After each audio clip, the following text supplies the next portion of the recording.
اللہ تعالیٰ نے انسان کے دل کا جب بھی ذکر کیا قرآن مجید میں تو ساتھ میں ہمیشہ سننے اور دیکھنے کے اوپر بھی ایمفسائز کیا، اس کو بھی ساتھ شامل کیا اس بحث کے اندر۔ اس کے پیچھے بہت گہرے نکات ہیں۔ اللہ تعالیٰ قرآن میں فرماتے ہیں وَاللَّهُ أَخْرَجَكُم مِّن بُطُونِ أُمَّهَاتِكُمْ، اللہ نے تمہیں تمہاری ماؤں کے پیٹوں سے تمہیں پیدا کیا،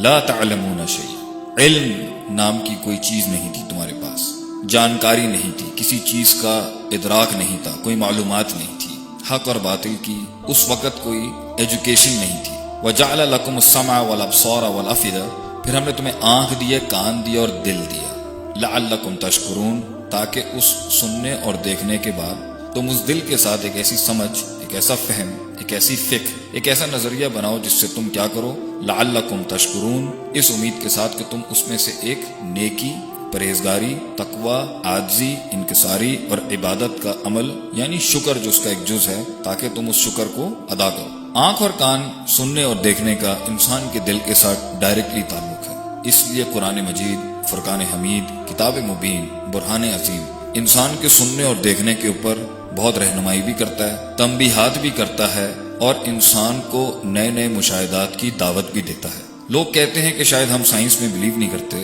بلکہ سب سے پہلی سائنس تو ہم نے ہی کی تھی۔ اللہ تعالیٰ قرآن میں فرماتے ہیں افلا ينظرون الى الابل كيف خلقت، کیا انہوں نے اونٹ کو نہیں دیکھا کہ وہ کیسے پیدا کیا گیا؟ والى السماء كيف رفعت، کیا انہوں نے آسمانوں کو نہیں دیکھا کیسے وہ بلند کر دیے گئے ہیں؟ والى الجبال كيف نصبت، کیا انہوں نے پہاڑوں کو نہیں دیکھا کیسے وہ نصب کر دیے گئے ہیں؟ والى الارض كيف سطحت، کیا انہوں نے زمین کو نہیں دیکھا وہ کیسے پھیلا دیے گئے ہیں؟ تو اللہ تعالیٰ انسان کی سینگ اور ہیئرنگ، سننے اور دیکھنے کو دعوت تو دیتا ہے، منع نہیں کرتا اس کو کسی چیز سے، مگر اس کے ساتھ وہ پازیٹیوٹی، وہ آپٹیمزم، وہ گاڈ کانشیسنس، وہ روحانی تعلق، ایسے معاملات کا، ایسے سلوشنز کا ادراک کرنا جن سے انسانی عقل اور عقیدے اور نظریے کی رہنمائی ہو، اس کی روحانیت کی رہنمائی ہو، اس کے اندر ایسا تفکر پیدا کرنا جس سے وہ ایک کامل اور ایک اچھا انسان بن سکے، جو خدا کو مائنس کر کے تو ہو نہیں سکتا۔ تو ان ساری چیزوں کے اوپر تو اسلام اور قرآن اور اللہ کا دین تو انسان کو زور دیتا ہے کہ افلا تفکرون، کیا تم فکر نہیں کرتے،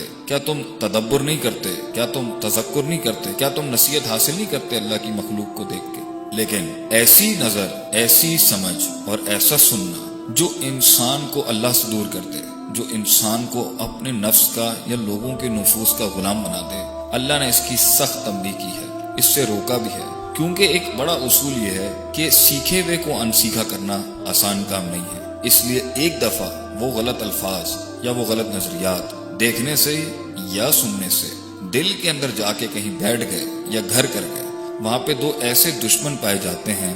جو انسان کو صراط مستقیم سے صراط الجحیم میں لے کے جانے کے لیے کافی ہیں۔ وہ نفس کے وہ دو بڑے انگریڈینٹس ہیں جنہیں ہم شک اور شہوات کے نام سے تعبیر دیتے ہیں، ڈاؤٹس اینڈ ڈیزائر۔ انسان کا علم اگر ناقص ہے اور باطل ہے یا شیطانی ایلیمنٹس اس میں پائے جاتے ہیں تو انسان کے دل کے اندر یقین جو اللہ کے بارے میں تھا، یقین جو اس دنیا کے اندر اللہ کے وعدوں پر تھا، یقین جو آخرت کے اندر اللہ کے وعدوں کا تھا اور اس آخرت کا تھا، اور اس دین کے اندر اللہ کے ان سارے معاملات کا تھا جس سے اس کی زندگی میں سکون اور اطمینان ہوگا، وہ شک میں چلے جائیں گے۔ اور انسان جب شک میں چلا جاتا ہے تو اس ویکیوم کو فل کرنے کے لیے انسان دنیا داری ہی کو لے کے آئے گا جو دکھتی بھی ہے اور محسوس بھی کر سکتا ہے، اور پھر اس طرح کی باتیں اس کے دل کے اندر گرو کرتے کرتے راسخ ہو جاتی ہیں کہ نہ اللہ دکھتا ہے، نہ جبریل علیہ السلام فرشتے دکھتے ہیں، نہ دوزخ دکھتی ہے، نہ جنت دکھتی ہے، نہ قبر کا عذاب دکھتا ہے، اور نہ ہی محمد صلی اللہ علیہ وسلم کی ذات دکھتی ہے۔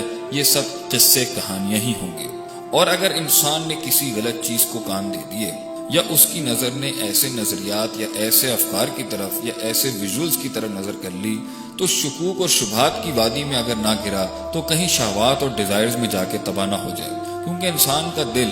جتنا زیادہ انوالوڈ ہوگا، ہم روکنا نہیں چاہتے اس چیز سے کہ انسان کام نہ کرے، اس دنیا کے اندر تعمیر نہ کرے، اس دنیا میں پروڈکٹیوٹی نہ ہو، مگر اس کے ساتھ ایک محاسبہ، نفس کا محاسبہ، زندگی کا محاسبہ، عمل کا محاسبہ اور نظریات کا محاسبہ لازم ہے۔ اس لیے تو اللہ قرآن میں کہتے ہیں وَلْتَنْظُرْ نَفْسٌ مَا قَدَّمَتْ لِغَدٍ، ہر انسان کو چاہیے کہ وہ دیکھے کہ اس کی نفس نے آگے کے لیے کیا بھیجا ہے۔ مگر کام کرتے ہوئے اگر کوئی غلط ایسے نظریات یا ایسے ویژول یا ایسی باتیں سننے کو آ گئی تو وہاں پر دوسرا جو بڑا اس کے اندر انگریڈینٹ ہے، جو اس کے نفس کے اندر اس کی روح کے ساتھ جڑا ہوا ہے، جو ڈیزائر اور شہوات کا ہے، وہ اسے مغضوب علیہم بنا سکتا ہے، وہ اسے حق کے رستے سے توڑ سکتا ہے۔ اور یہ دو امراض اور دو بیماریوں کے ساتھ انسان کی جو دینی پروڈکٹیوٹی ہے اور دنیاوی پروڈکٹیوٹی ہے وہ تباہ ہو سکتی ہے، وہ برباد ہو سکتی ہے، اور انسان کا جو یہ لمبا سفر جو وما خلقت الجن والانس الا لیعبدون کے لیے شروع ہوا تھا اور اس صراط مستقیم سے وہ ڈیویٹ ہو سکتا ہے۔ اس لیے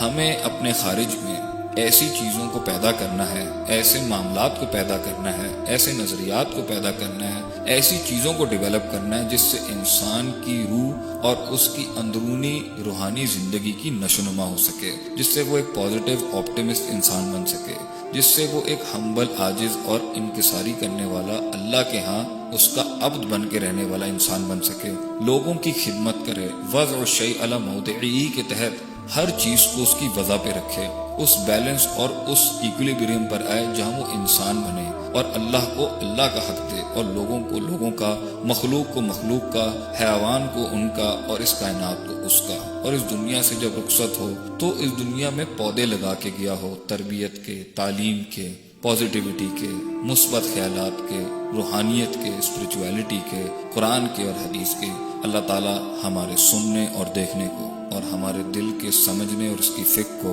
اس کی حفاظت کرے اور اپنے منہج اور اپنی تعلیمات اور اپنے اصولوں پر اس کی تربیت کر کے اسے ایک کامل انسان بنائے۔ السلام علیکم ورحمۃ اللہ وبرکاتہ۔